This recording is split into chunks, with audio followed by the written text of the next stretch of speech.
Speed up করব, ঠিক আছে? ওটা ওয়েস্ট প্রসেসিং হয়ে যাবে তাড়াতাড়ি, দ্রুত ওয়েস্ট প্রসেসিং হয়ে যাবে ওটা না, সার মর্ম এটা 5:30 5:30 পর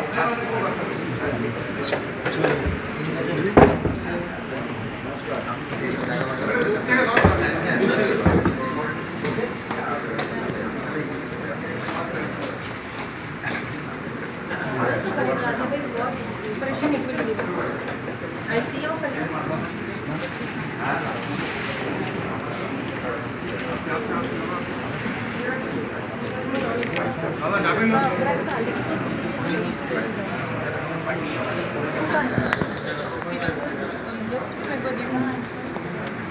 हुआ है उसको लेकर के आज एक्सपर्ट्स की एक टीम वहाँ गई थी। जादवपुर विश्वविद्यालय के प्रोफेसर थे उसमें, उसके अलावा KMDA HMC के इंजीनियर्स और सीनियर अफसर सबने विजिट करके अभी प्राइमरली जिस कंक्लूजन पे लोग पहुँचे हैं कि वहाँ पे जोन 2 में जो करीब 40-45 मीटर ऊंचा एक वेस्ट का जो पहाड़ जैसा दिख रहा है, बेसिकली उसको लेवल में जितना जल्दी लाया जा सके, उसको जितना जल्दी रिड्यूस किया जाए, ये काम करना है।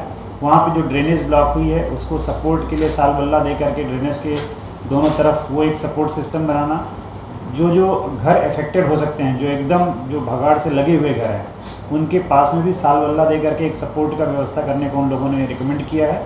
लॉन्ग टर्म प्लानिंग के लिए सॉयल सर्वे होगा और तब एग्जैक्ट पता चलेगा कि कितना डिस्टेंस तक के घर हैं जो प्रभावित होंगे। अभी हम लोग रिक्वेस्ट करेंगे कुछ लोगों को इमीडिएटली वहाँ से इवैक्यूएट करके आसपास के जो स्कूल और जो आसपास में बिल्डिंग्स हम लोगों ने आइडेंटिफाई किए हैं वहाँ रखने के लिए। बट लॉन्ग टर्म प्लानिंग, किसी को कोई चिंता करने का ज़रूरत नहीं है।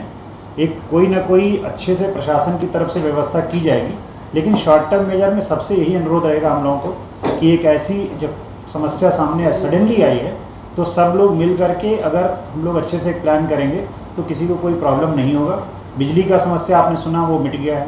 पानी का जो प्रॉब्लम हुआ था आज से सभी वार्ड्स में पानी आ गया, बहुत ही स्पीड में। आप देखिए विदिन 48 आवर्स HMC और KMDA के इंजीनियर्स ने दिन रात काम करके वहाँ पे ये अभी वाटर को रिस्टोर किया है। तो जब कोई ऐसी विपदा, कोई आपदा आती है तो समस्या होती है, लेकिन वहाँ की पब्लिक ने भी बहुत सपोर्ट किया है, सहयोग किया है।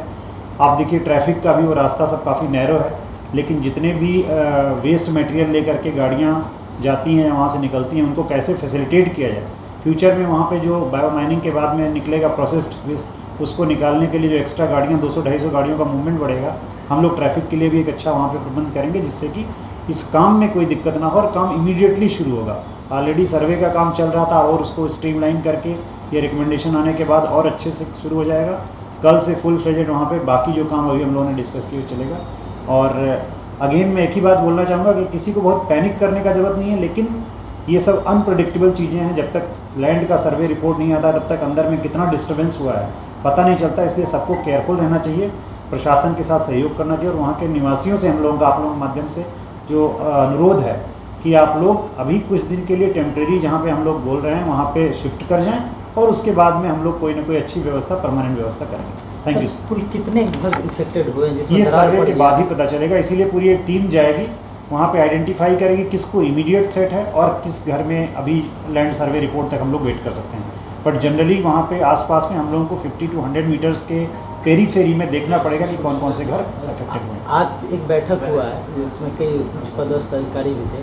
ये मूल कारण क्या हो सकता है जो इस तरह का फ्लड जो हुआ है, डिजास्टर हुआ? प्राइमरली हमने बताया जब तक लैंड सर्वे का रिपोर्ट नहीं आता तब तक इवन साइंटिस्ट के लिए भी, जो लोग यहाँ पे एक्सपर्ट्स थे, क्लियर बोल पाना मुश्किल है। बट जो अपेरेंटली DM मैडम बोल रही थी और जो इन लोगों ने भी बोला कि बिकॉज वहाँ पे बहुत दिनों से डंप हो रहा था वेस्ट मटेरियल, तो एक टाइम के बाद में प्रेशर बढ़ता है। ये बहुत नेचुरल है क्योंकि वहाँ पे कोई सॉलिड सॉयल नहीं है, ये सब लूज मटेरियल है। उसकी वजह से जो इम्बैलेंस होता है उससे शायद समस्या हुआ है। बट कंफर्म इसका रीजन तभी बोला जा सकेगा जब प्रॉपर रिपोर्ट आ जाएगी सर्वे। सर अनहोनी बोला जा सकता है वो डंपिंग की वजह से ही ऐसा हुआ? डंपिंग ग्राउंड है तो अपेरेंटली वही रीज़न लग रहा है। वहाँ पर अभी डंपिंग होगा या फिर डंपिंग पूरी तरह से बंद अभी रहेगा? जो उसमें फ्रेश डंपिंग जितना मिनिमाइज किया जा सके वो हम लोग का एक टारगेट रहेगा, उसके लिए व्यवस्था किया जाए। ठीक, थैंक यू।